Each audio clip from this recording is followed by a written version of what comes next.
नमस्कार दोस्तों, स्वागत है आपका द ट्रिप ट्रैकर चैनल पर। दोस्तों, गर्मी की छुट्टियां शुरू होने वाली हैं और ऐसे में ट्रैवल करने का मन तो बहुत करता है, लेकिन सही जगह चुनना भी उतना ही जरूरी है। तो दोस्तों, आपके लिए मेरे पास एक जबरदस्त ऑन ऑप्शन है, बोहाग बिहू इन असम। इस वीडियो में हम बात करेंगे बोहाग बिहू के इतिहास और महत्व के बारे में, कहां और कैसे मनाना चाहिए, यह त्योहार फेस्टिवल में कौन कौन सी खास बातें देखने को मिलती हैं, आसाम की खासियतें जैसे उनका खाना और संस्कृति, और साथ ही साथ आपको बताएंगे कि इस शानदार ट्रिप को आप किस बजट में प्लान कर सकते हैं। तो वीडियो को पूरा देखें, क्योंकि इस वीडियो के अंत में आपको मिलेगा बोहाग बिहू ट्रिप का पूरा गाइड।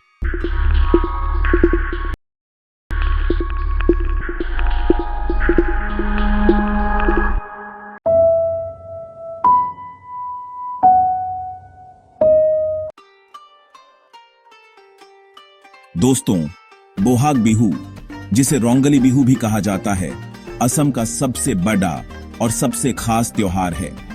यह हर साल अप्रैल के महीने में मनाया जाता है और यह असमियों के लिए नए साल का स्वागत होता है। बोहाग बिहू का त्योहार आमतौर पर 14 अप्रैल के आसपास मनाया जाता है, लेकिन यह एक पूरे हफ्ते तक चलता है, जिसमें हर दिन का अपना महत्व और उत्सव होता है। यह त्योहार खासतौर पर खेती और कृषि से जुड़ा हुआ है। यहाँ के लोग इस दिन को बहुत ही धूमधाम से मनाते हैं। सुबह जल्दी उठकर नदी या तालाब में स्नान करते हैं, नए कपड़े पहनते हैं और अपने इष्ट देवी देवताओं की पूजा करते हैं। इसके बाद घर घर जाकर एक दूसरे को तिलक लगाते हैं, गले मिलते हैं और मिठाइयां बांटते हैं। बिहू का सबसे खास हिस्सा है इसका संगीत और नृत्य। गांव के लोग, खासकर युवा, मिलकर बिहू के पारंपरिक गीतों पर नृत्य करते हैं। इन नृत्यों में आसाम की संस्कृति और परंपरा की एक झलक मिलती है। बिहू के दौरान आपको ढोल, पेपा और गगना जैसे पारंपरिक वाद्य यंत्रों की धुन पर थिरकने का भी मौका मिलेगा। बोहाग बिहू का महत्व केवल धार्मिक नहीं, बल्कि सांस्कृतिक भी है। यह त्योहार आसाम की समृद्ध संस्कृति, पारंपरिक लोक कला और संगीत का प्रतीक है। अगर आप सच में असम की संस्कृति को समझना चाहते हैं, तो आपको बिहू के दिनों में असम जरूर आना चाहिए। यह एक ऐसा अनुभव होगा जो आपको जीवन भर याद रहेगा।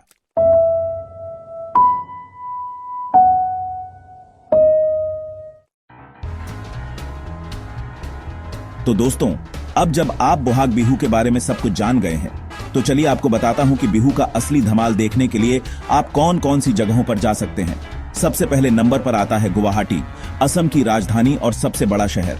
यहां बिहू बहुत ही धूमधाम से मनाया जाता है।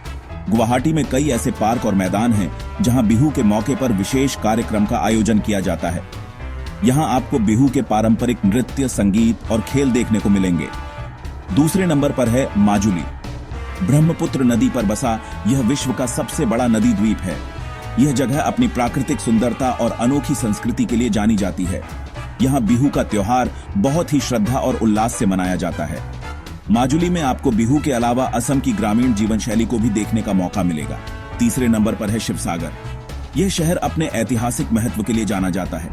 यहां आपको अहोम काल के कई मंदिर और स्मारक देखने को मिलेंगे। शिवसागर में बिहू का त्योहार भी बहुत ही धूमधाम से मनाया जाता है। इन तीनों शहरों के अलावा आप असम के अन्य हिस्सों में भी बिहू का त्योहार देख सकते हैं, जैसे कि जोरहाट, तेजपुर और डिब्रूगढ़ जैसे शहरों में भी बिहू का त्योहार बहुत ही धूमधाम से मनाया जाता है।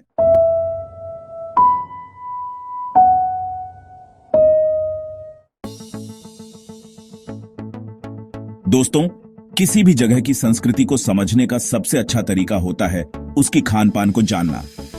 और अगर बात बिहू की हो रही हो, तो आसामी खान पान का जिक्र कैसे ना हो। बिहू के दौरान आपको असम के पारंपरिक व्यंजनों का लुत्फ उठाने का मौका मिलेगा। सबसे पहले बात करते हैं पिठा की। ये एक तरह का चावल का केक होता है जिसे भाप में पकाया जाता है। पिठा कई तरह के होते हैं, जैसे तिल पिठा, नारिकोल पिठा, गिला पिठा आदि।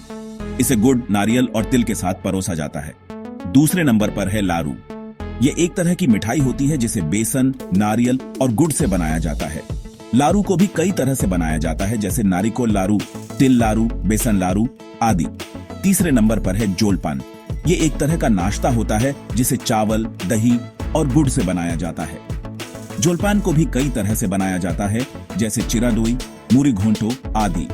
चौथे नंबर पर है मेसोर टेंगा।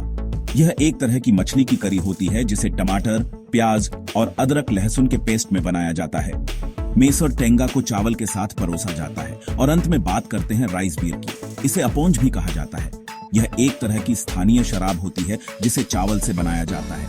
अपोंग को भी कई तरह से बनाया जाता है, जैसे ब्लैक अपोंग, व्हाइट अपोंग आदि। तो दोस्तों, ये थे कुछ खास आसामी व्यंजन जिन्हें आप बिहू के दौरान जरूर ट्राई करें।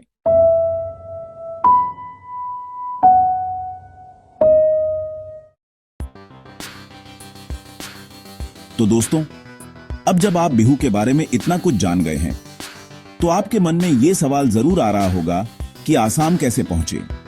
तो चलिए मैं आपको बताता हूं कि आप कौन कौन से रास्ते से आसाम पहुंच सकते हैं। सबसे पहले बात करते हैं हवाई यात्रा की।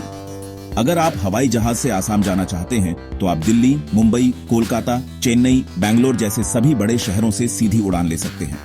गुवाहाटी में एक अंतर्राष्ट्रीय हवाई अड्डा है जहां से देश के अलग अलग हिस्सों के लिए उड़ानें भरती हैं। अगर आप ट्रेन से यात्रा करना पसंद करते हैं तो भी आपके लिए असम पहुंचने के लिए कई विकल्प मौजूद हैं। देश के अलग अलग हिस्सों से गुवाहाटी, डिब्रूगढ़ और तिनसुकिया जैसे शहरों के लिए नियमित रूप से ट्रेनें चलती रहती हैं।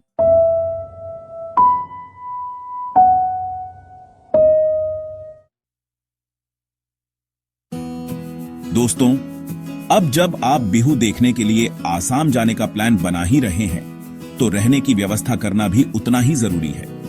लेकिन चिंता की कोई बात नहीं है। आसाम में हर बजट के हिसाब से रहने के लिए कई विकल्प मौजूद हैं। अगर आप थोड़ा ज्यादा खर्च कर सकते हैं तो आप गुवाहाटी में 5 स्टार होटल में रुक सकते हैं। यहां आपको ताज, विवांता, रेडिसन ब्लू और होटल ब्रह्मपुत्रा अशोका जैसे शानदार होटल मिल जाएंगे।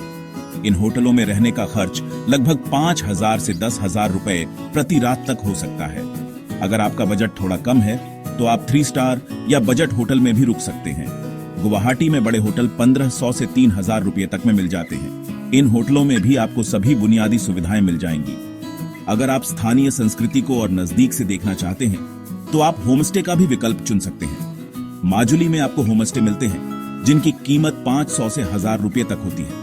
होमस्टे में रहकर आप स्थानीय परिवारों के साथ रह सकते हैं और उनकी जीवन शैली को और बेहतर तरीके से समझ सकते हैं।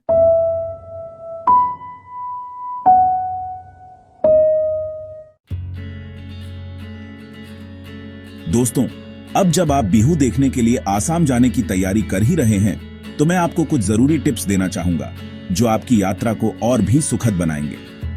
पहली बात, आसाम में अप्रैल के महीने में काफी गर्मी पड़ती है, इसलिए अपने साथ हल्के कपड़े, सनस्क्रीन और धूप से बचने के लिए टोपी और चश्मा जरूर ले जाएं। दूसरी बात, अगर आप स्थानीय लोगों के साथ घुलना मिलना चाहते हैं तो पारंपरिक असमीज ड्रेस पहनना अच्छा रहेगा। इससे स्थानीय लोगों को भी अच्छा लगेगा और आप भी उनकी संस्कृति का हिस्सा बन पाएंगे। तीसरी बात, अपने साथ मच्छर भगाने वाली क्रीम या कॉइल जरूर रखें, क्योंकि आसाम में मच्छर काफी ज्यादा होते हैं और इनसे बचाव करना बहुत जरूरी है। साथ ही पानी की बोतल भी जरूर रखें, क्योंकि गर्मी में पानी की कमी हो सकती है। तो दोस्तों, अगर आप इस गर्मी में कुछ नया और कल्चर से भरपूर ट्रिप करना चाहते हैं तो बोहाग बिहू इन आसाम सबसे अच्छा विकल्प हो सकता है। यहाँ का लोक संगीत, डांस, खाना और खासियतें आपको एक यादगार अनुभव देंगी। अगर आपको यह वीडियो अच्छा लगा तो इसे लाइक करें और शेयर करें। आपकी राय हमें कमेंट्स में जरूर बताएं। और अगर आप अभी तक हमारे चैनल को सब्सक्राइब नहीं किए हैं तो जल्दी से सब्सक्राइब कर लीजिए और top 5 must visit beaches in India budget travel guide video देखना ना भूलें। मिलते हैं अगली वीडियो में, तब तक के लिए सेफ ट्रैवल्स।